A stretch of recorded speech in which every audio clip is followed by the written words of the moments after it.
जान के आपको कोई अफसोस है उस बात का? बहुत अफसोस है।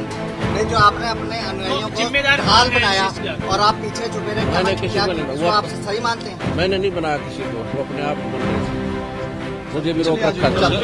हमारे पूज्य गुरुदेव सतगुरु रामपाल जी भगवान ने कोर्ट में क्या एफिडेविट दिया, कोर्ट में क्या कागज दिया, वो कागज मिटाया नहीं जा सकता, वो कोर्ट में जमा है।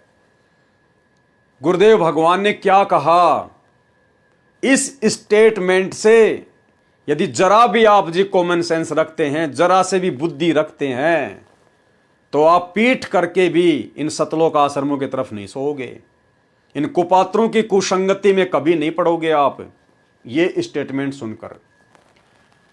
जबकि दिनांक 8/8/2014 को संत रामपाल जी महाराज ने शपथ पत्र में स्पष्ट कर दिया, यानी कोर्ट में गुरुजी ने जो शपथ पत्र दिया उसमें क्या कहा गुरुदेव ने कि मैं तो कोर्ट के आदेश अनुसार हिसार कोर्ट में वीडियो कॉन्फ्रेंस के द्वारा हाजिरी लगवाने गया था, मैंने कोर्ट की अवमानना नहीं की है। जो चैन बनाकर मेरी सुरक्षा कर रहे थे वे राष्ट्रीय समाज सेवा समिति के सदस्य हैं।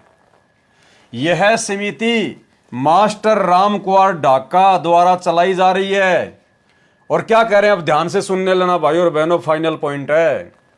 उस समिति में मेरे शिष्य अवश्य हैं, परंतु वे मेरे कंट्रोल में नहीं हैं, यानी वो मेरी आज्ञा में नहीं है, वो मेरी बात नहीं मानते, वो मुझे अपना परमात्मा नहीं मानते, वे अपने स्तर पर ही कार्य करते हैं। मैंने उनको किसी कोर्ट में कभी नहीं बुलाया।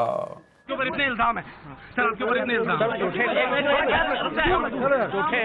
झूठे कैसे हैं आपके ऊपर? आपके गुंडे इतने खड़े थे वहाँ पे, हजारों आदमी हरियाणा पुलिस से। मेरे रीते राष्ट्रीय समाज सेवा समिति नहीं तो आपकी समिति है। नहीं, मेरे रीते राष्ट्रीय समाज सेवा समिति नहीं तो आपकी समिति है। नहीं, मेरे रीते राष्ट्रीय समाज सेवा समिति नहीं तो आपकी समिति है। नहीं, अरे आपकी समिति है बाबा। आप अपने आप को संत कहते हैं, आप संत कहना लायक भी है।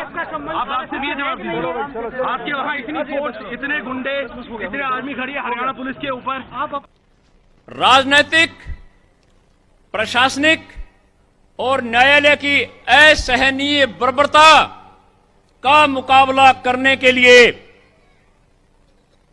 संत रामपाल जी के शिष्य यानी हम लोग और हमारे से विचार मेल खाने वाले अन्य लोग जो बाद में शिष्य भी बन गए होंगे, इकट्ठे हुए रोहतक के मानसरोवर पार्क में।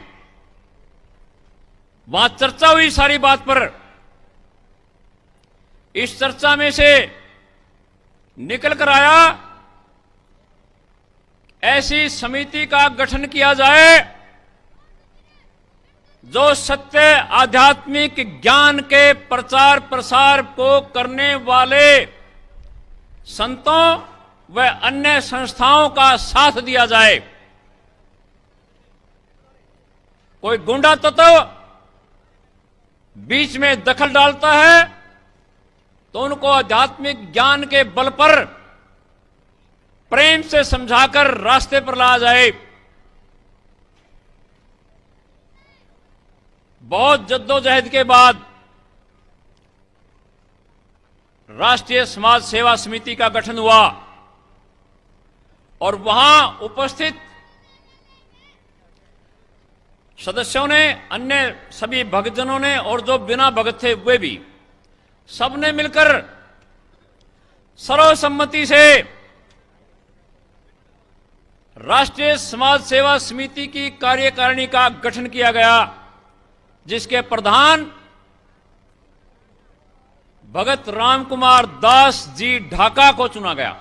आपके ऊपर इतने इल्जाम है सर, आपके ऊपर इतने इल्जाम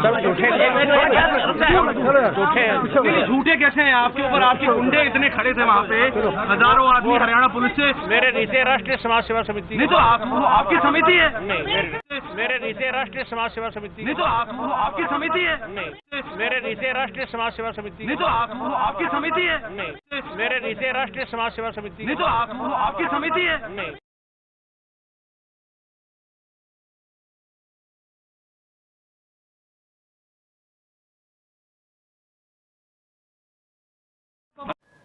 स्पष्ट कर दिया गुरुदेव ने, हाथ कंगन को आरसी क्या, पढ़े लिखे को फारसी क्या। अब इससे ज्यादा खुलकर और क्या दिखाएं आपको। ये संत रामपाल जी ने कोर्ट में अपना एफिडेविट दिया, और भाई ये सत्यवादी परमात्मा है, ये झूठ नहीं बोल सकता, हम सोच भी नहीं सकते। तो जो गुरुदेव ने कहना था, जो सच्चाई संगत को बतानी है इस मैनेजमेंट की और अपने परिवार की, परमात्मा ने स्पष्ट रूप से कह दिया कि ना तो मैंने कोई समिति बनाई, ना मेरी समिति है। इस समिति में मेरे भगत जरूर हैं, क्योंकि इन मैनेजमेंट वालों ने गुरुजी के भगतों को ही जबरदस्ती मेंबर बना दिया गुरुजी का आदेश बता के। और गुरुदेव कह रहे हैं कि वो मेरे कंट्रोल में नहीं है, अर्थात वो मेरे सत्संगों के आधार से नहीं चलते, मेरे ज्ञान के आधार से नहीं चलते, वे अपनी मनमानी करते हैं। मैंने किसी को कोर्ट में नहीं बुलाया, स्पष्ट कर दिया गुरुदेव भगवान ने। तो सोचो, वही परमात्मा क्या जेल जाने के बाद हिसार की तारीखों पर अपने भक्तों को बुलाएगा? विचार करो भाई और बहनों, कितना बड़ा षड्यंत्र काल का चल रहा है ये। जो चैन बनाकर मेरी सुरक्षा कर रहे थे, जो मनमुखी रूप से, गुरुदेव भगवान कह रहे हैं कि जो मनमुखी रूप से चैन बनाकर, ये फौज बनाकर कमांडो की, और मेरी मौत के डर से कि कहीं गुरुजी को कोई मार ना दे, अपने मुंह मियां मिट्ठू बनकर, अपनी सोच आधार से, घटिया सोच आधार से, गुरु को मानुष मानकर जो चैन बनाकर मेरी सुरक्षा कर रहे थे, वे राष्ट्रीय समाज सेवा समिति के सदस्य थे। इसका मतलब ये समिति गुरुजी की नहीं है। गुरुजी ने मना कर दिया कि वो राष्ट्रीय समाज सेवा समिति के सदस्य थे। यदि ये समिति संत रामपाल जी की होती तो कह देते कि वो मेरी समिति के सदस्य हैं। वे राष्ट्रीय समाज सेवा समिति के सदस्य थे, और यह समिति मास्टर रामकुमार ढाका द्वारा चलाई जा रही है। उस समिति में मेरे भगत जरूर हैं, परंतु वे मेरे कंट्रोल में नहीं हैं। सबको लपेट लिया परमात्मा ने, जितने भी बड़े बड़े महापुरुष बन के घूम रहे हैं वर्तमान में, ये सतलोक आश्रम वाले, गुरुजी के परिवार वाले, सबको लपेट दिया परमात्मा ने कि वे मेरे भगत अवश्य हैं, मेरे शिष्य अवश्य हैं। उन्होंने मेरे से नाम उपदेश जरूर ले रखा है, लेकिन वो मेरे कंट्रोल में नहीं है, वो मेरी आज्ञा में नहीं चलते हैं। उस समिति में मेरे शिष्य अवश्य हैं, परंतु वे मेरे कंट्रोल में नहीं हैं। वे अपने स्तर पर ही कार्य करते हैं, अर्थात मनमानी करते हैं।